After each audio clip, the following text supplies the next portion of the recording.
बालपंचायतमध्ये 7 विभाग आहे व 7 विभागामध्ये टोटल 16 विद्यार्थी, एक प्रमुख व एक उपप्रमुख अशा पद्धतीने तयार करण्यात आलेले आहे। शिस्त, स्वच्छता, आरोग्य, पर्यावरण असे टोटल 7 विभाग आहेत।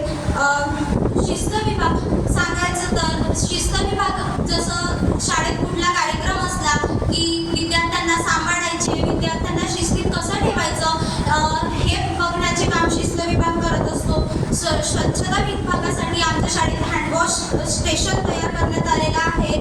तसेच आरोग्य विभाग दर शनिवारला विद्यार्थ्यांची नखे, युनिफॉर्म तसेच शिक्षकांना PT, योगा वगैरे घेण्यात मदत करतो। तसेच बालपंचायतची दर महिन्याला एक मीटिंग होत असते। या मीटिंगमधूनच आम्ही शाळेमध्ये हँडवॉश स्टेशन व परसबाग तयार केलेली आहे।